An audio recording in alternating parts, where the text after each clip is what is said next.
The passenger side Qi wireless charging mat for phones and whatnot failed.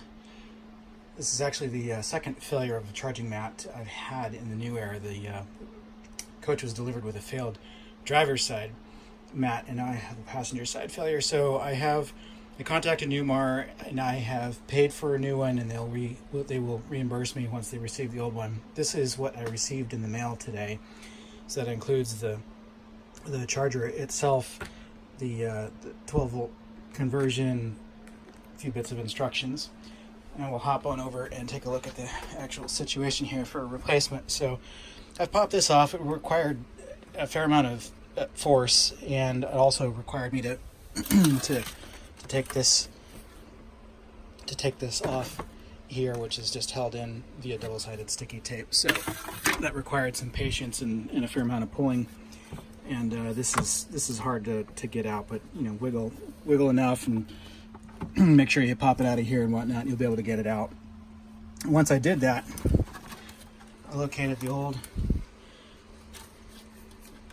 voltage converter, and that's what this plugs into, of course, the pad that's here now, which is bolted in. So I'll be removing these bolts to pull the screws to pull the old pad out.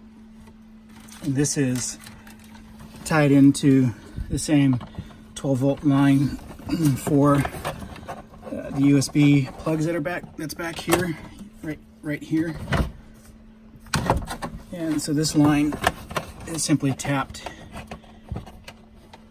for the voltage converter. So I will pull these out and put the new one in and reinstall that and push this all back together. So I suspect this will take me maybe another 5 minutes or so to complete end to end. It's probably a 10 or 15 minute job if you've never pulled this apart and you aren't familiar with exactly where all the points are, because obviously you want to be careful not to break the plastic.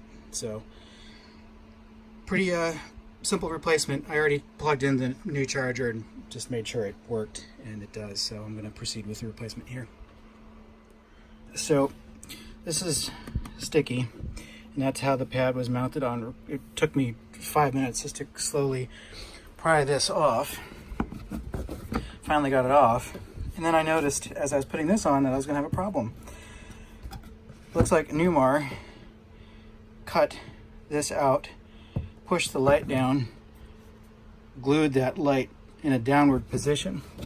So you can see the difference, where I'm going to have to do the same thing in order to get this pad to fit. I have to notch this out, push this light down, and somehow secure that light into place in order for it to fit properly on the pad. So I'd go Newmar Engineering, I suppose. Really, they have to do this to every single coach they install this on. That's fantastic. So that's what I'm going to do. This is going to take a lot longer than I'd hoped.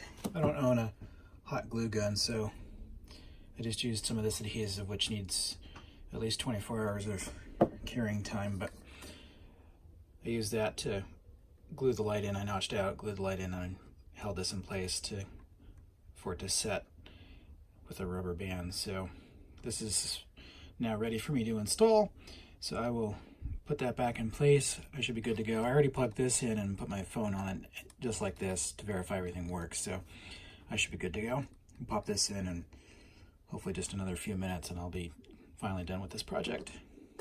Let me know if you have any questions. Thank you for watching.